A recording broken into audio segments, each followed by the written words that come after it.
Hi, and welcome to This Week in East Brunswick. This week, we'll look at East Brunswick High School's concert choir, who are one of the 6 selected from schools throughout New Jersey to perform at the State House in Trenton. And of course, our regular features. For your information, produced by the library's reference department, with information on employment. Photographer Bob Nemzer's Quick Clicks, continuing his discussion on how to arrive at the proper exposure.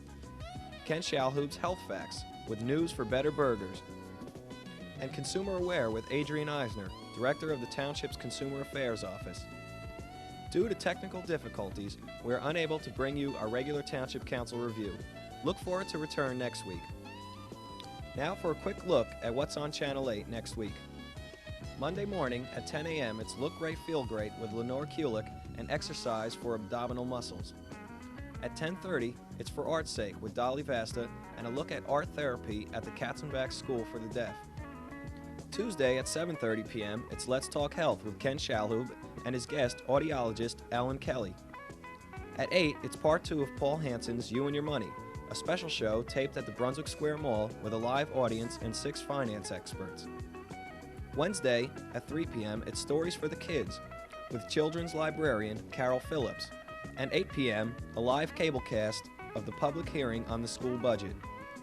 Thursday at 7 p.m., we'll have an all-new This Week in East Brunswick, and at 8 p.m., another live cablecast, the School Board Candidates Forum, sponsored by the PTA. Be sure to check the Channel 8 program guide for repeats of all of our shows. The East Brunswick High School Concert Choir, directed by Diane Hembling, was one of 6 selected on the basis of audition tapes from schools throughout New Jersey to perform March 13th in the Rotunda of the State House in Trenton. The event is being held in observance of Music in Our Schools Month. Earlier this week, the Channel 8 cameras caught up with them at a rehearsal and also spoke with their director. My name is Diane Hembling, and I'm the choral director here at East Brunswick High School. I've been here for 5 years. Our concert choir is made up of 22 members. The class is an elective, which meets on school time, but many of the students eat lunch during 5th period so that they can fit this into their schedule. Most of them are highly academic students that are filled up with courses, so they are able to eat the beginning of the period and come in halfway through. So we have a very limited amount of time to pull together some very difficult music. Tell us about your upcoming trip to Trenton. Well, we were selected by the New Jersey Music Educators Association to participate in Music in Our Schools Month activities at the State House. The performance will be at 12 noon on Thursday, March 13th. I'm not gonna serve God till I die. Hypocrite, hypocrite, tell you what he do. I'm not gonna serve God till I die. He'll talk about me and he'll talk about you. Talk about you. I'm not gonna serve God till I die. Little lamb, little innocent lamb. I'm not gonna serve God till I die. Little lamb, little innocent lamb. I'm not gonna serve God till I die.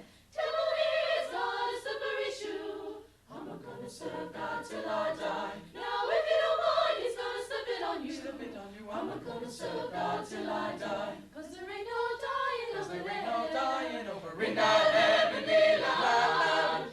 In that heavenly land. In that heavenly land. No dying over there. 'Cause there ain't no dying over in that land. In that heavenly land. There'll be joy, joy, joy. Just take one brick from Satan's wall. I'm not gonna serve God till I die. Satan's wall's gonna tumble and fall. Tumble and fall. I'm not gonna serve God till I die. Little lamb, little innocent lamb. I'm not gonna serve God till I die. Little lamb, little innocent lamb. I'm not gonna serve God till I die. 'Cause there ain't no dying over there. 'Cause there ain't no dying over in that heavenly land. In that heavenly land. In that heavenly land. No dying over there. 'Cause there ain't no dying over in that land. In that heavenly land. There'll be joy, joy, joy. We have a number of upcoming concerts, but the first will be next Tuesday, which is March 18th. That will be also in observance of Music in Our Schools Month, and will be on the concert along with a number of other performing groups from throughout East Brunswick.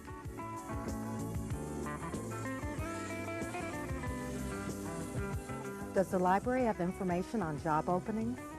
Hi, my name is Susan Keel, Head of Reference and Information Services at the East Brunswick Public Library. Questions like this one are asked every day, yet many of our viewers are not aware of the wide range of information sources we have available here to answer them. Today, our question takes us to the Employment Information Center and Business Reference. Here you'll find distribution copies of the New Jersey State Job Opportunities Bulletin for state, county, and local civil service jobs, the biweekly listing of federal job openings in New Jersey, as well as the New Jersey State Job Bank listings of both public and private sector jobs. We also subscribe to National Ad Search Weekly, clipping want ads appearing in over 100 newspapers nationwide, and the Federal Jobs Digest, listing civil service openings throughout the U.S. So, does the library have information on job openings? Just ask for it at the reference desk. If you have a question, don't hesitate to stop by the reference desk or call us at 390-6767. Hope to see you soon. Hi, I'm Scott Baio. Do you know that some youngsters go to school hungry? Well, fortunately, something's being done about it. Our child nutrition programs provide 26 million meals a day to school kids of all ages. Good-tasting meals prepared by professionals who know how important good nutrition is to education. School meals won't make you smarter. Just provide the nutrients it takes to be smarter. School breakfast, school lunch. It's the best buy in town. This message brought to you by the American School Food Service Association.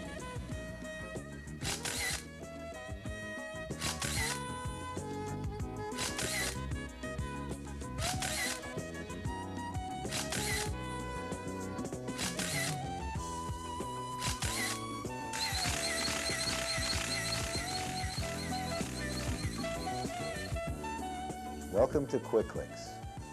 I'm Bob Nemzer. Our topic is exposure and metering, part 2.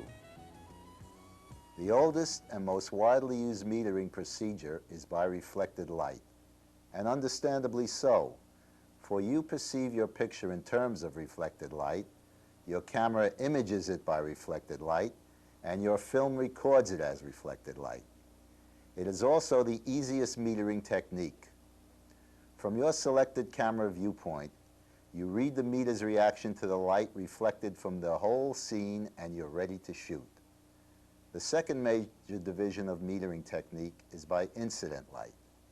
It is the exact opposite of reflected light, for it reads the light falling on the scene or part of it with the meter aimed back towards the camera.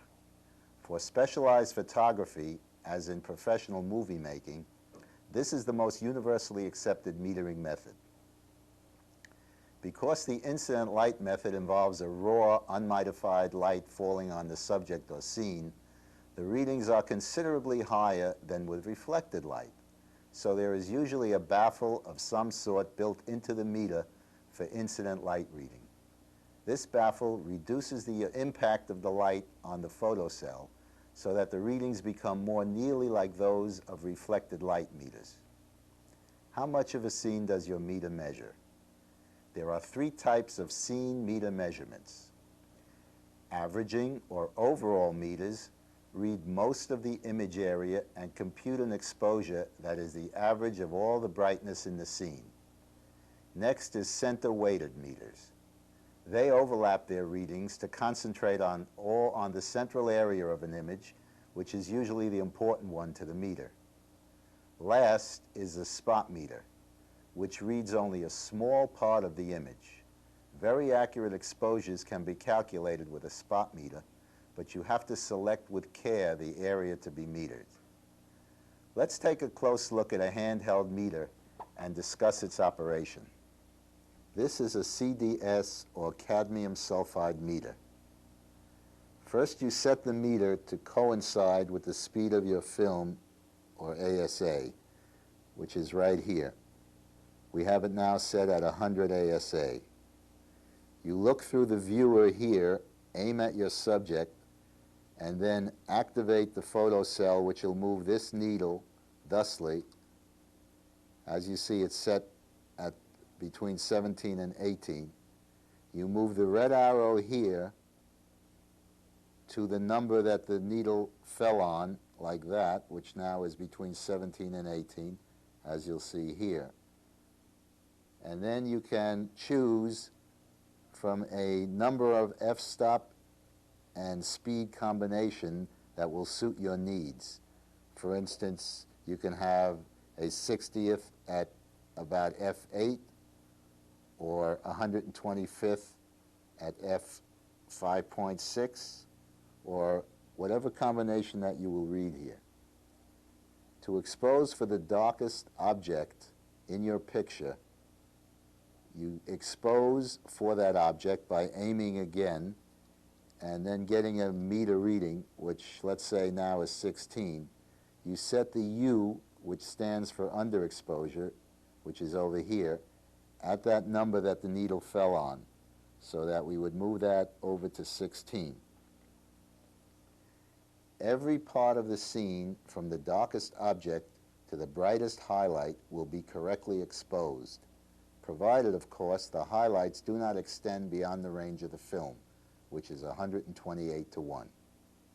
To expose for different lenses, use the meter at camera point for a normal lens, behind the camera for a wide-angle lens, and in front of the camera for a telephoto lens.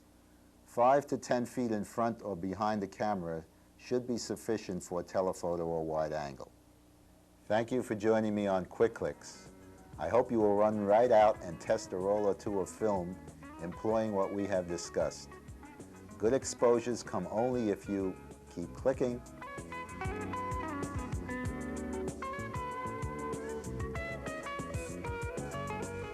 Now here's a food tip, but it's not for vegetarians. It seems that, we're led to believe that leaner beef is always better, and that's not always true.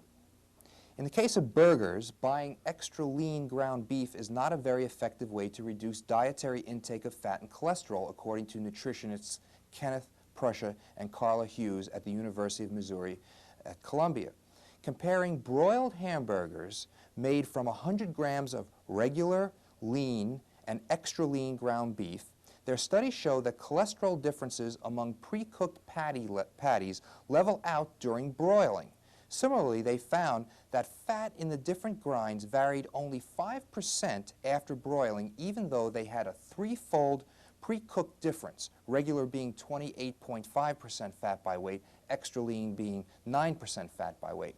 During broiling, the leaner patties lost most of their weight as moisture, Prussia says, whereas fattier ones lost more fat and cholesterol. What happens is, when you cook your beef, the heat induces the liquid components in the meat to be driven out.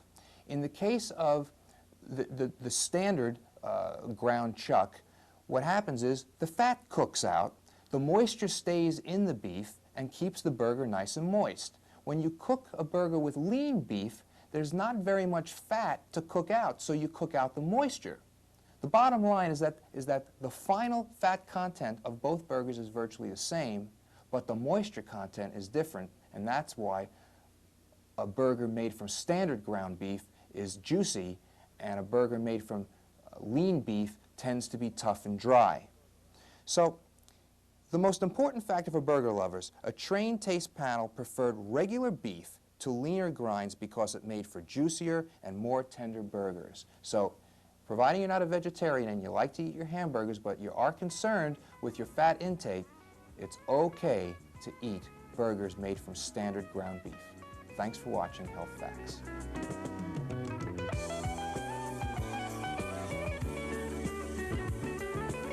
Hello, and welcome to Consumer Aware. I'm Adrienne Eisner, Director of the East Brunswick Consumer Affairs Office. The United States Consumer Product Safety Commission, in cooperation with the Barbecue Industry Association, warns consumers about the danger of misusing charcoal briquettes. During the past 7 years, the United States Consumer Product Safety Commission has learned of 83 deaths from carbon monoxide poisoning occurring as a result of people burning charcoal briquettes in an enclosed area. Some of the victims were campers who burned the charcoal to keep warm inside a tent or camper. Others were hunters who burned the charcoal inside their trucks, cars, or vans. In several incidents, victims died from carbon monoxide poisoning after they burned charcoal in a bedroom or living room for heat or cooking. Current regulations require 2 highly visible warning labels on the top of every bag of charcoal briquettes. The warning labels identified the hazard of carbon monoxide poisoning. Carbon monoxide is a tasteless, odorless, invisible gas. Some symptoms of acute poisoning are headache, confusion, dizziness, nausea, and at high enough concentrations, loss of consciousness. Consumers may not realize that burning charcoal produces large amounts of carbon monoxide and that it only takes a small amount in the air to produce symptoms of poisoning and even death. Opening a window or using a fan will not assure that carbon monoxide gas will be reduced to safe levels. Burning the charcoal in a fireplace can also be hazardous because it is questionable whether a charcoal fire will create a chimney draft sufficient to assure that carbon monoxide will be exhausted to the outside. Because it is not visible and is odorless, consumers may not be aware that carbon monoxide is accumulating. So please remember, for your safety and the safety of your family, do not use charcoal to cook or to provide heat inside a tent, camper, van, car, truck, home, mobile home, or other enclosed area. If you have any further questions or require any other information about carbon monoxide poisoning or charcoal briquettes, please call us at the East Brunswick Consumer Affairs Office. We're in the office Monday through Friday from 9 a.m. until 5 p.m. Our telephone number is 390-6954. Thank you for joining me on Consumer Aware. See you again next week. Last weekend, oil and pastel artist Frank Zucarelli was in the library demonstrating his skills for the public. Before we roll the credits, here's a quick look at the artist at work.